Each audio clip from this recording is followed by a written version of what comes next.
Welcome back to yet another video. Today's video is something very different on this channel. I am going to take you on a walking tour essentially around my local CEX. Now personally, I don't know why anyone would really want to watch it. However, I have had some suggestions that perhaps I should do this and some calls for me to do it, so I'm going to. Now I'm not going to show you around every single section. We're not going to cover movies or anything, and I have skipped on DS. If you want to see a continuation of this where I show you detailed looks at DS games, PS Vita, PSP games, as well as maybe the cabinets and the windows, feel free to drop a comment and let me know. Without any further ado, let's get into CEX. This in front of you is the Cwmbran store. Now, we are going to start off upstairs in the Wii section. So pretty big section here, and I'm going to just pick up some things that just catch my eye. So of course the first thing that catches my eye is a £25-28 game that has a reprinted cover, and then one next to it. Never even heard of these games. There is a Zumba game, not down there, but on the Wii U in the window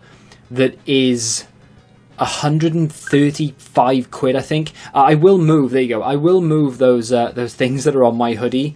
They won't appear in the rest of the video. I wore the wrong hoodie for this. TNA Impact, £1.50 if you're looking for, I would say, some weekend fun, but I've never played it, so I can't actually tell you whether that's a good game or not on the Wii.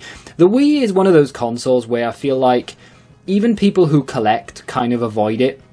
I know there are going to be people out there who collect for the Wii, but the games are very, very cheap, and I just don't ever see them moving. Like, not what I'm saying is I don't ever see them going up in price. I literally don't see them going up in price. A lot of these games have been the same price, and if anything, they've dropped since I've been, like, collecting. So it's one of those weird ones. If you do collect for the Wii, let me know if you ever see price changes. That's one of the only games there, Super Mario Brothers, with the red case, and of course you can get the cardboard sleeve as you're seeing there as well. Those are the only games that I ever really see move up in price. It's first party titles. There is something on the Wii though that I think I probably will pick up in the future. No, it's not Monster 4x4. Those games are terrible, aren't they? I don't know if like the same company makes all of them. I know there was one particular company that was making all of these at really cheap. I think they might even be called Popcorn. These really cheap games that are essentially the same format on the same template, but with like different characters or overlays on them. But anyway, the Wii is rife with it. The one series of games that I think I may look to pick up in the future, and I think I probably will, is going to be Call of Duty, and I'll talk about that in just a second. They made some absolute trash for this console. Ready, Steady, Cook. The games that just appeal to families, I guess, and mothers and grandmothers alike. Red Steel for 50 pence hasn't moved in price since I picked it up. Really good game. Should probably pick up the second one at some point. Lots of Rayman games on the Wii, of course, and they're all very, very cheap. I've got absolutely no idea about the Rayman series and whether it's actually any good or not. Ready to Rumble is an absolutely banging game, although don't know so much on the Wii. The one thing about the Wii that I wish was a thing is controller support. I wish you could actually play it like a normal games console for every single game. Of course, there are going to be games that are dedicated to motion control, but it would be really nice if you could just plug in a controller and just play the majority of these games as you would an Xbox, a PlayStation, you know, that kind of thing. I'd play it a lot more because there are some decent games on the system. You know, games like this, just bog standard generic racers. I know this isn't a generic racer necessarily, it's all based around Ferrari, but I would probably play them if I could just use a controller. And you probably can with that, to be fair, although there probably would be some sort of motion thing involved there. Did pick up one Call of Duty. Before we pick up a couple of the others though, never seen this game before. Not that I ever really claimed to be a Wii connoisseur, but I've never seen that game before in my life. And I'm sure there are hundreds of games on that system that I've never seen. So before I move on to the Wii U, very briefly, because there aren't that many, there's this one. I always remember people buying that game and then bringing it back and like, can I swap this? No, you've made your bed, lie in it. So here it is. Call of Duty Modern Warfare, the first one. They do have World at War. They did have Call of Duty 3, and I think there is at least one other on the system as well. They are pretty underrated on the Wii. I remember playing them back in the day. I think they work really well, and Medal of Honor, I think Vanguard as well, is a game that actually does work really well on the Wii. It's different. It's not the same as playing it on the Xbox or the PlayStation, because you do use, like, you aim and all the rest of it. It is a really, really good different experience. And I think over time they will go up in price. I may have already made a video about that. Some decent games on the Wii U that I would like to pick up. Star Fox is one of those that I used to love on the N64. Haven't played it on the Wii U. Some pretty underrated games there as well that people will just snigger at because it's a Wii U. Not a massive GameCube section, as you can see. They have like 10 games and none of them are particularly jumping out at me. This is a £35 or £32 game, I should say. I think, and you're going to see it more often as we move on, maybe not through the PlayStation 2 or anything, but as we get to some of the other consoles, you're going to see an awful lot of reprinted covers, and I think the PlayStation 3 is one of the biggest examples of it. The PS Vita, which I don't actually record in this, is the biggest culprit of it, I guess. There's a lot of reprinted covers, and more often than not, so I'm told, the reason CEX have reprinted covers isn't that they're trying to scam people or that they've been traded in disc only or anything. People nick the sleeves, which is, I mean, get a grip, right? But people will obviously go and look at these games that are like 50, 60 quid. And we'll look at them on the PS3 in just a second, because there's a couple of like 40, 50 pound games. They'll take the sleeves and they'll put it with their disc only, and then they've completed it and it didn't cost them the full price, which is wrong, obviously, because it's theft. But I think I was going to say EA then. I think CEX need to really take control of this and put out dummy display copies of these games. They have taken control in this CEX a little bit. This is the Cumbran store, if you're wondering, by the way. They've done something here which they probably do in most CEXs, and they keep a lot of the high-valued GameCube games, for example, behind the till. They have an awful lot of first-party Mario games and other GameCube games in this store, but they don't put them out because, of course, the sleeves are worth money. Just sleeve alone is probably worth about 30 quid to some people, maybe more some of these games.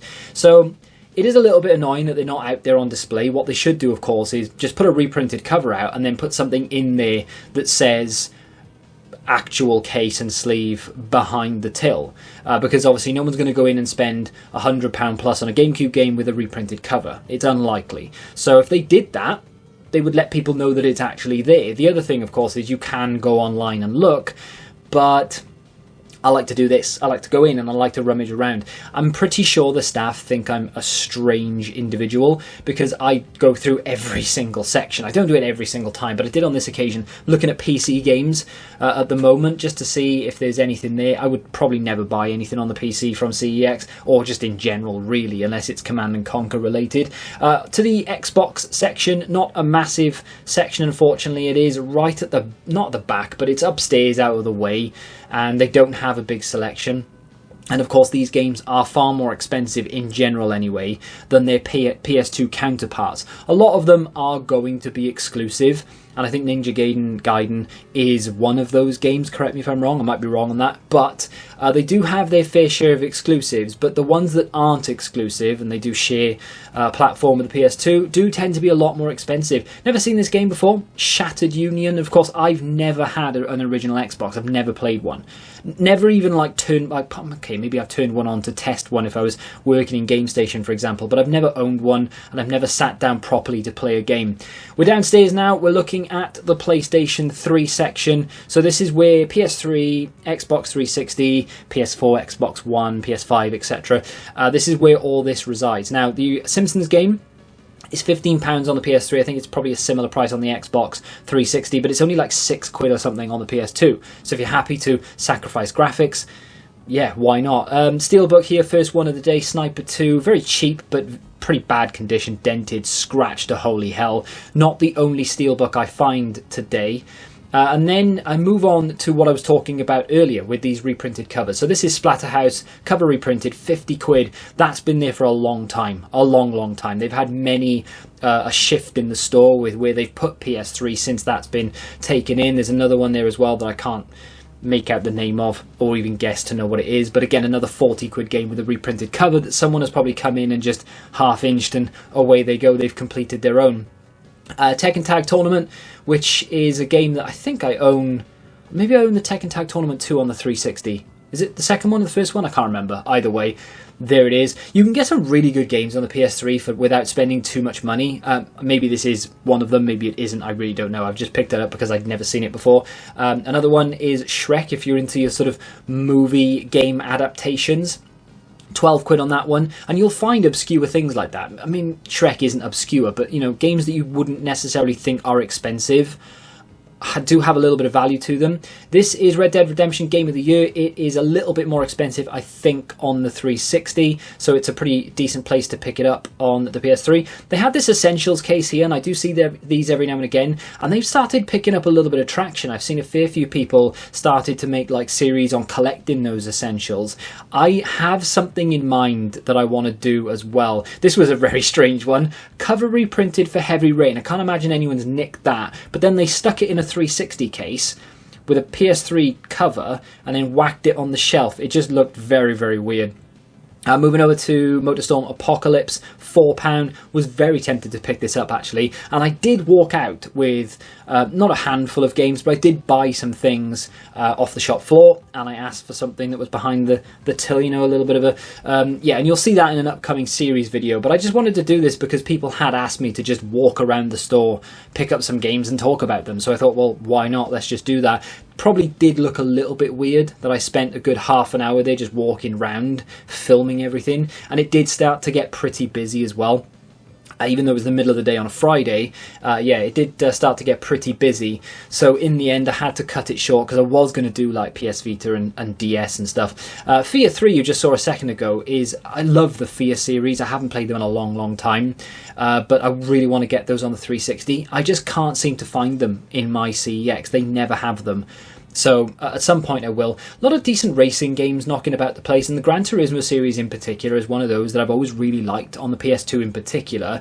GT3 A-Spec, like one of, not my most favourite Gran Turismo, granted. I think the second one on the PS1 is my favourite, but 3 A-Spec is just top-notch quality gaming.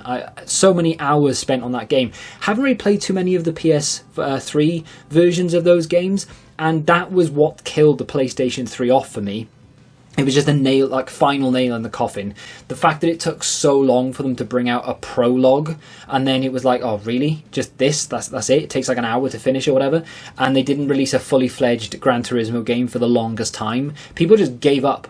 It killed that series. It didn't kill the series off because obviously the new one is out and the film is out and all the rest of it, but it didn't do it any favours, did it? This game, Call of Duty Black Ops 2, so much cheaper on the PlayStation 3 than it is on the 360. So if you want to get it just for the single player campaign, but you have both consoles, PS3 is definitely the way to go.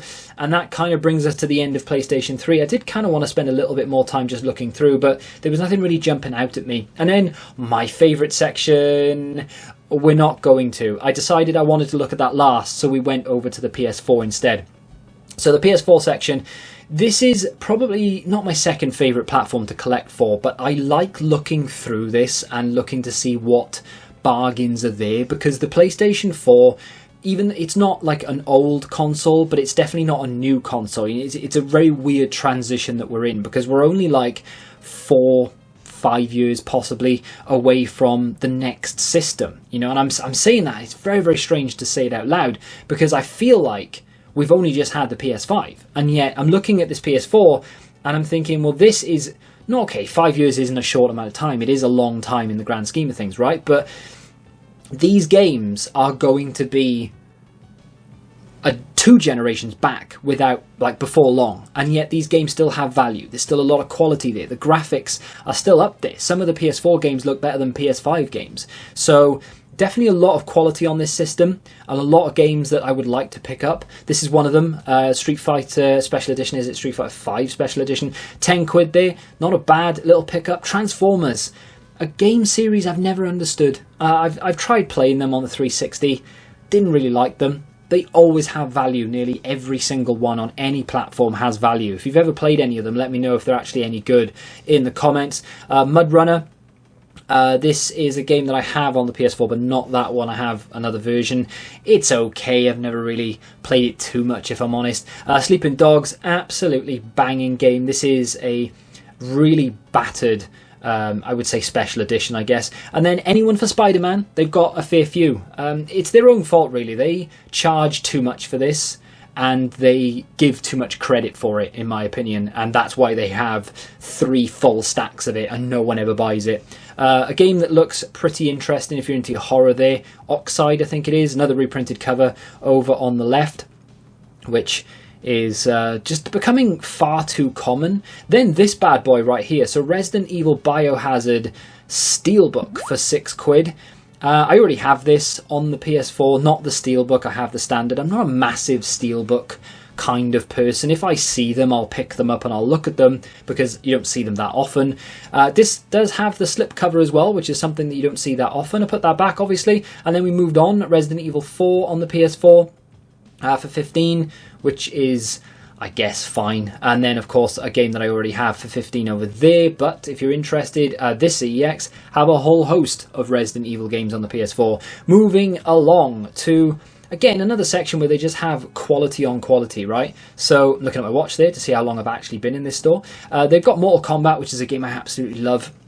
Not expensive. Hitman, which is a game you can have hours and hours of fun on. £28, that does hold its value. I have that on the PS5. And I'll tell you what, just the replayability of those type of games is insane. You get more than your money's worth. Killing Floor, is it 3? I haven't played this, and I haven't really played much of any of the Killing Floors, so didn't really know an awful lot about it, but it does look really, really good. Again, if you've played it, let me know whether you think that's worth me picking up in the comments.